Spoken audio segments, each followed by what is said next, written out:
Hello everyone. The topic we are going to talk about today is the NIA 330. My group is made out of Ana Melena Herrera, Javier Eduardo Gomez, and me, Fernanda.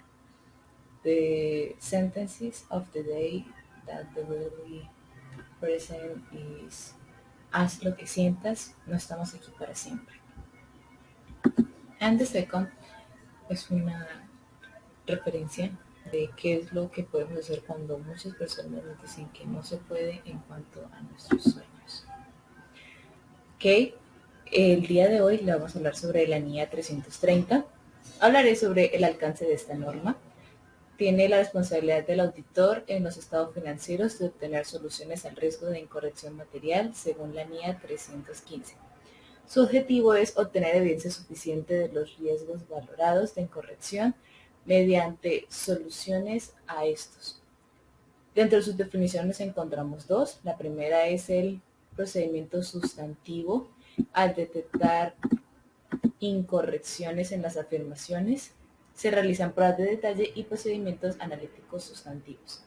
La segunda es la prueba de los controles. Cuando hablamos de controles son los controles que hay dentro de la empresa. Dicho procedimiento evalúa la eficacia operativa de estos controles para la corrección de las afirmaciones. Quiero hablarles sobre los requerimientos y entre ellos encontramos la primera, que son las respuestas globales. Dichas respuestas responderán a las incorrecciones valoradas de los estados financieros según referencia a los apartados 1 y 3.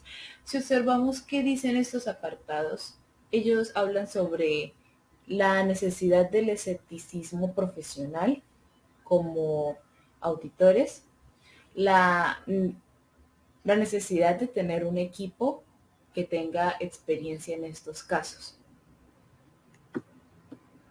Después de las respuestas globales están los procedimientos de auditoría para responder a los riesgos de incorrección material en estas afirmaciones. Y esto se debe a que el auditor debe diseñar procedimientos que están basados en estos riesgos valorados de incorrección en cada una de las afirmaciones y responder a estos riesgos, según los apartados 4 y 8. Para este diseño, el auditor deberá primero considerar los motivos de dicha valoración otorgada a cada incorrección, junto con la probabilidad de que exista dicha incorrección, que ésta haya ocurrido por no reportar una transacción o por falta de información a revelar, y si en la valoración el auditor necesita evidencia para saber si los controles de la empresa funcionan de manera eficaz, como lo enuncian en el apartado 9 al 18. La segunda es obtener evidencia conveniente de la valoración realizada por el auditor como referencia al apartado 19.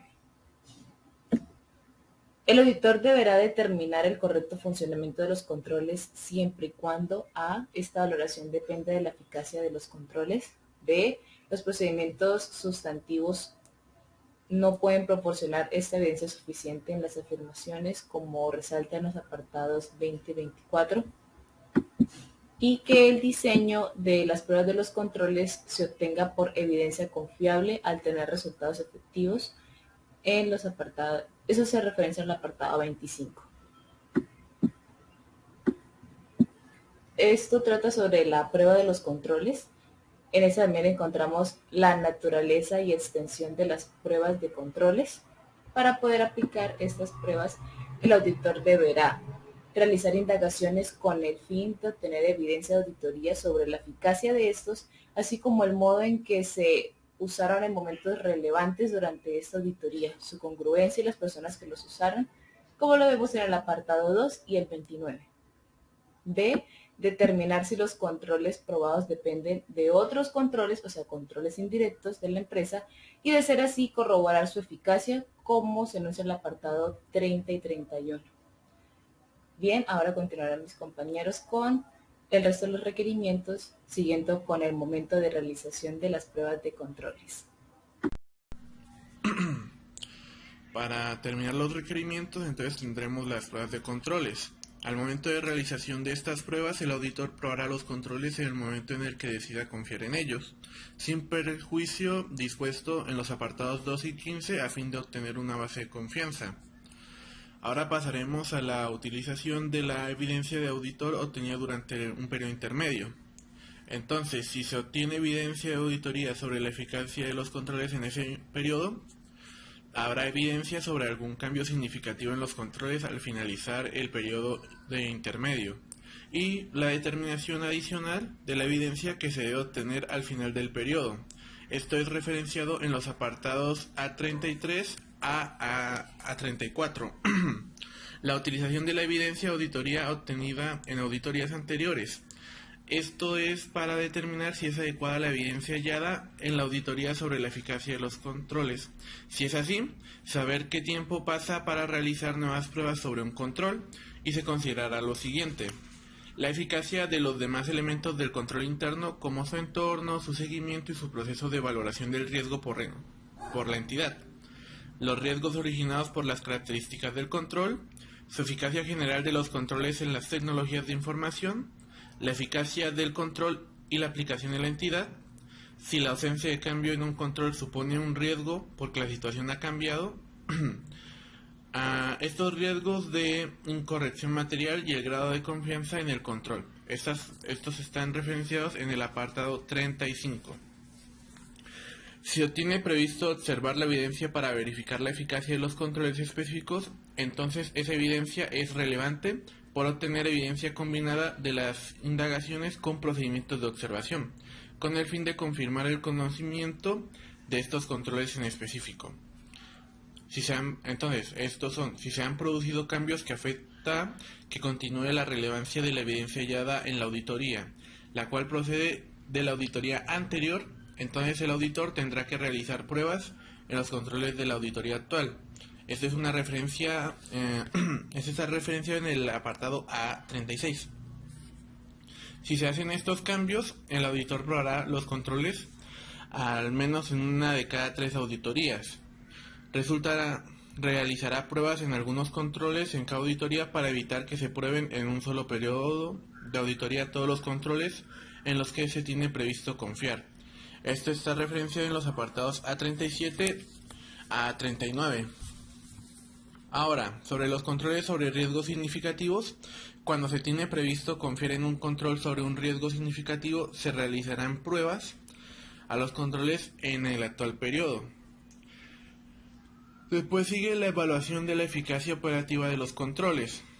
Entonces, para una correcta evaluación se examinarán las incorrecciones que se detectan por los procedimientos sustantivos, los que indican que estos no están, no están funcionando. No obstante, el no encontrar incorrecciones por procedimientos no quiere decir que los controles tienen un funcionamiento correcto. Esto está referenciado en el apartado A40. Si se hallan desviaciones en los controles en los que se piensa confiar, se deben realizar investigaciones para comprender desviaciones y consecuencias potenciales y determinar lo siguiente. Esto es una referencia al apartado A41. Si estas pruebas proporcionan una base correcta para confiar en los controles, si son necesarias las pruebas adicionales, o si es necesario responder a los riesgos de la incorrección por procedimientos sustantivos. Entonces, con requerimiento a los procedimientos sustantivos, independientemente de los riesgos valorados por la incorrección, el auditor aplicará diseños sustantivos para cada saldo contable e información a revelar. Esto está referenciado en el apartado A42 a A47. Y es que el auditor considerará si se deben aplicar procedimientos de confirmación externa a modo de procedimientos sustantivos de auditoría, referenciado en los apartados A48 a A51. Buenas noches, continuando con el tema de la NIA 330, yo le voy a hablar sobre los procedimientos sustantivos relacionados con el proceso de cierre de los estados financieros. Inicialmente pues dice que estos procedimientos incluyen los siguientes procedimientos de auditoría en relación con el proceso de cierre de los estados.